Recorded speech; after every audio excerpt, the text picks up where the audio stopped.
olhando com os olhos materiais para Paulo. Paulo tinha tudo para murmurar. Olhando com nossos olhos materiais para Paulo. Paulo tinha tudo, até mesmo, para renunciar ao seu chamado. Mas Paulo, convicto daquilo que Deus fez na sua vida, convicto do preço do seu chamado, Paulo todo dia se renuncia para viver para Cristo. Versículo 21 do capítulo 1, Paulo diz: porque o viver para mim é Cristo, e o morrer é lucro. Paulo estava sendo guardado e limitado pela maior potência mundial da época, Roma. Então Paulo não tinha certeza se iria sair do cativeiro ou não. Mas a única certeza que ele tinha é que se ele vivesse na sua carne, ele traria fruto para o seu trabalho. Mas se ele morresse, certamente ele encontraria com o seu Senhor e Salvador Jesus. Paulo diz: de um ou de outro, tanto morrer ou quanto viver, estou constrangido, tendo desejo de partir e estar com Cristo, o que é incomparavelmente melhor. Então, independente daquilo que nós estamos passando neste momento, se nós amanhã estaremos vivos ou mortos, a nossa certeza precisa ser estar com o nosso Senhor e Salvador Jesus Cristo, o que Paulo chama de incomparavelmente melhor do que está neste mundo. Mas Paulo diz: mas por vossa causa é mais necessário permanecer na carne, ou seja, permanecer vivo. E convencido disso, estou certo de que ficarei e permanecerei com todos vós, para o vosso progresso e gozo na fé. Então Paulo, mesmo em cativeiro, ele tinha uma preocupação com este povo, porque por mais que ele estivesse obtendo sucesso naquilo que Paulo deixou de ensinamento para eles, no meio deles tinham pessoas que estavam pregando o evangelho de contenda, o evangelho de chacota, o evangelho de escárnio. E Paulo estava preocupado para que a igreja não viesse cair, se extraviar como essas pessoas. Mas Paulo estava orientando eles que permanecesse firme na fé, progredindo no caminho do Senhor, exortando e ajudando a igreja, trazendo à mente da igreja o modo certo de continuar vivendo na presença de Jesus. Versículo 27 do capítulo 1 diz: vivei acima de tudo por modo digno do Evangelho de Cristo, para que, ou indo vermos, ou estando ausente. Ou seja, Paulo orientando a igreja que se ele estivesse presente ou ausente, que a igreja permanecesse firme na comunhão com Cristo e na comunhão um para com o outro. a fim de que a obra prevaleça, a fim de que o Evangelho genuíno do nosso Senhor e Salvador Jesus Cristo permaneça. Porque falsos evangelhos estava sendo apregoado por pessoas naquela época. E principalmente aqueles que viram Paulo fundando a igreja, Paulo dando a sua vida e, acima de tudo, exaltando a Jesus Cristo. E neste momento Paulo se encontra preso. Mas Paulo, quando olha para as marcas da sua cadeia, Paulo se alegra, porque ele está preso pelo Evangelho de Jesus. Ele está sendo levado cativo por causa do Evangelho de Jesus. Ele diz: e que em nada estáis intimidados pelos adversários, pois o que é para eles prova evidente de perdição, é para vós outros de salvação, e isto da parte de Deus. Aleluia. Porque vos foi concedida a graça de padecerdes por Cristo, e não somente credes neles, pois tende o mesmo combate que vistes em mim, e ainda agora ouviste que é meu. Então Paulo está dizendo que é graça padecer por Jesus, é graça sofrer por Jesus.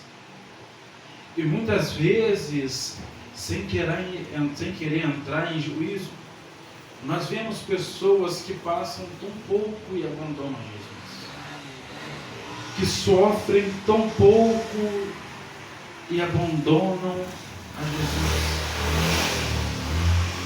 Paulo diz que ele sofreu as mesmas coisas que Jesus sofreu.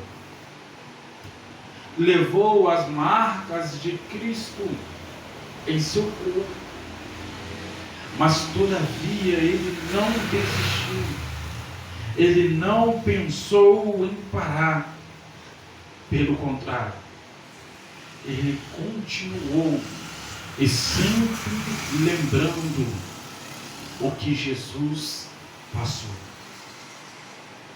O que Jesus passou por cada um de nós. No versículo 5 do capítulo 2 ele diz: tende em vós o mesmo sentimento que houve também em Cristo, pois ele, subsistindo em forma de Deus, não julgou como usurpação o ser igual a Deus, antes a si mesmo se esvaziou, assumindo a forma de servo, tornando-se em semelhança de homens e reconhecido em figura humana. A si mesmo se humilhou, tornando-se obediente até a morte e morte de cruz, pelo que também Deus o exaltou sobremaneira, e lhe deu o nome que está acima de todo nome, para que ao nome de Jesus se dobre todos os joelhos, no céu, na terra e debaixo da terra, e toda língua confesse que Jesus Cristo é Senhor, para a glória de Deus. Então Paulo vai da igreja lembrar da humilhação de Jesus, e a igreja se comportar como Jesus se comportou. Mesmo sendo Deus, não teve como usurpação o ser igual a Deus. Antes sempre se esvaziava, assumindo forma de servo. Ou seja, Jesus, ele poderia acabar, destruir com toda a humanidade, simplesmente para não passar por todo o sofrimento. Mas ele se comportou como servo, e obediente ele se humilhou até a morte, e morte de cruz. Então isso não desanimava Paulo. Olhar para Jesus e ver tudo que Jesus passou por amor de cada um de nós. Isso estimulava Paulo a prosseguir. E nesta carta, Paulo expressa toda a sua alegria ao ver essa igreja progredindo, ao ver esta igreja avançando. Mas Paulo se preocupou por causa das heresias, por causa do mundanismo que estavam tentando implantar dentro dessa igreja, a fim de fazer com que os servos de Deus se desviassem. E Paulo dá um conselho muito importante para nós. Ele diz assim: pois, amados meus, como sempre obedecestes, não só na minha presença, porém muito mais agora na minha ausência, desenvolvei a vossa salvação com temor e tremor. Aleluia. Ou seja, Paulo está dizendo: adquira a saúde espiritual, busque a Deus, viva com Deus, tema a Deus, seja obediente a Deus, porque Deus é quem efetua em vós tanto querer como realizar segundo a sua boa vontade. Fazei tudo sem murmurações nem contendas, sem reclamações e nem contenda. Seja uma igreja unida. Sejam todos unidos em um só Espírito, para que vos torneis irrepreensíveis e sinceros filhos de Deus, inculpáveis no meio de uma geração pervertida e corrupta, na qual resplandeceis como luzeiro, ao contraste de uma estrela que brilha sobre as trevas, que resplandece sobre as trevas. Assim devemos nós sermos. Cada um de nós precisamos resplandecer como luzeiro neste mundo. Ou seja, precisamos viver de forma digna diante da presença do nosso Senhor e Salvador Jesus Cristo, desenvolvendo a nossa salvação. Porque nessa igreja havia um problema. Só tinha um problema nessa igreja: a divisão e a contenda. Onde uns pregavam a Jesus, uns pregavam a morte e ressurreição de Jesus Cristo, uns pregavam que Jesus salva, cura, liberta e batiza com o Espírito Santo, e outros queriam pregar que a salvação, a regeneração só poderia ser obtida por alguém se este homem circuncidasse a sua carne, invalidando o sacrifício de Jesus. E Paulo diz: a vossa maior circuncisão já não é mais na carne, mas agora no vosso coração. Dentro de nós, a pureza do nosso coração. Por isso que Paulo diz: desenvolvei a vossa salvação. A igreja precisa de saúde espiritual. O espírito de harmonia é resultado na obra de Deus. O espírito de união traz resultado na obra de Deus. E Paulo diz: preservando a palavra da vida, independente do que vão pensar, do que vão achar. Porque muitas vezes nós pregamos a palavra de Deus e pessoas têm como piadas. Porém, servo de Deus, serva de Deus, não tem tempo para essas coisas.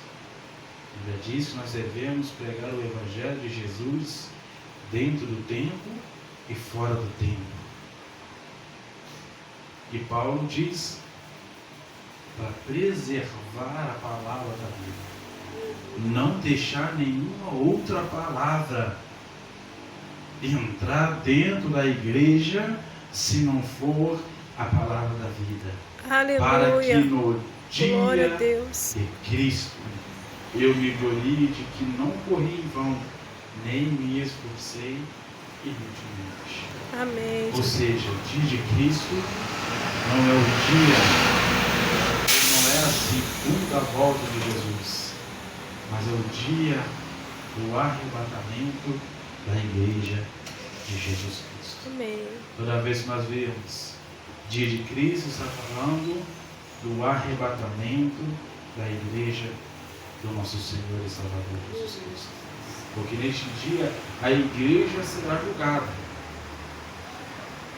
E a preocupação de Paulo é que a igreja neste dia esteja diante do tribunal de Cristo para ser julgada segundo as suas obras, sendo elas boas ou más. Mas a preocupação de Paulo é que a igreja esteja perante o tribunal de Cristo.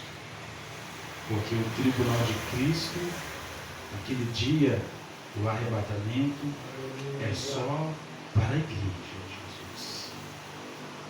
A igreja também será julgada. Mesmo que a igreja seja arrebatada, tenha ciência de que ela alcançou a salvação, ela será julgada. Seremos nós julgados segundo as nossas obras, segundo a nossa perseverança, segundo a nossa caminhada. E Paulo diz que a esperança dele era essa: obter a coroa da vida, obter a sua salvação.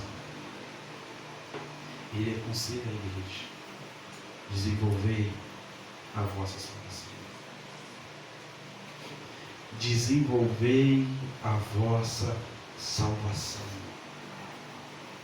Ou seja, tira tudo o que é de ruim do vosso meio.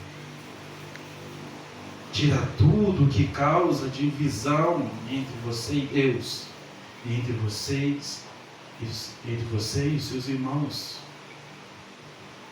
E sirva a Deus com temor e tremor, pois o dia de Cristo está chegando. Entretanto, mesmo que eu seja oferecido por libação sobre o sacrifício e serviço da vossa fé, Paulo diz: alegro-me. E ele não diz: me entristeço, mas ele diz: alegro-me, e todos vós me congratulam. Ou seja, mesmo Paulo encarcerado, mesmo Paulo passando por dificuldade, ele mesmo diz que aprendeu a lidar com a bonança, e com a escassez. Aprendeu a lidar com as lutas. Mas ele mesmo diz: tudo posso naquele que me fortalece. Porque esta precisa ser a nossa convicção. Amém. Tudo nós podemos naquele que nos fortalece. E Paulo diz: finalmente, irmãos, tudo que é verdadeiro, tudo que é respeitado, tudo que é justo, tudo que é puro, tudo que é amável, tudo que é de boa fama, se alguma virtude há e se algum louvor existe, seja isso o que ocupe o vosso pensamento. O que também aprendeste, recebeste, ouviste e vistes em mim, isso praticai. E o Deus da paz será convosco. Aleluia! E o Deus da paz será convosco. Por isso Paulo tinha paz no seu coração. Porque no meio da tribulação, Deus de Paulo poder e teve glória. paz. Amém. Paulo teve paciência, Deus santo. porque a tribulação gera paciência. Amém. No versículo 7 do capítulo 4, Paulo diz: e a paz de Deus, que excede todo o entendimento, guardará o vosso coração e a vossa mente em Cristo Jesus.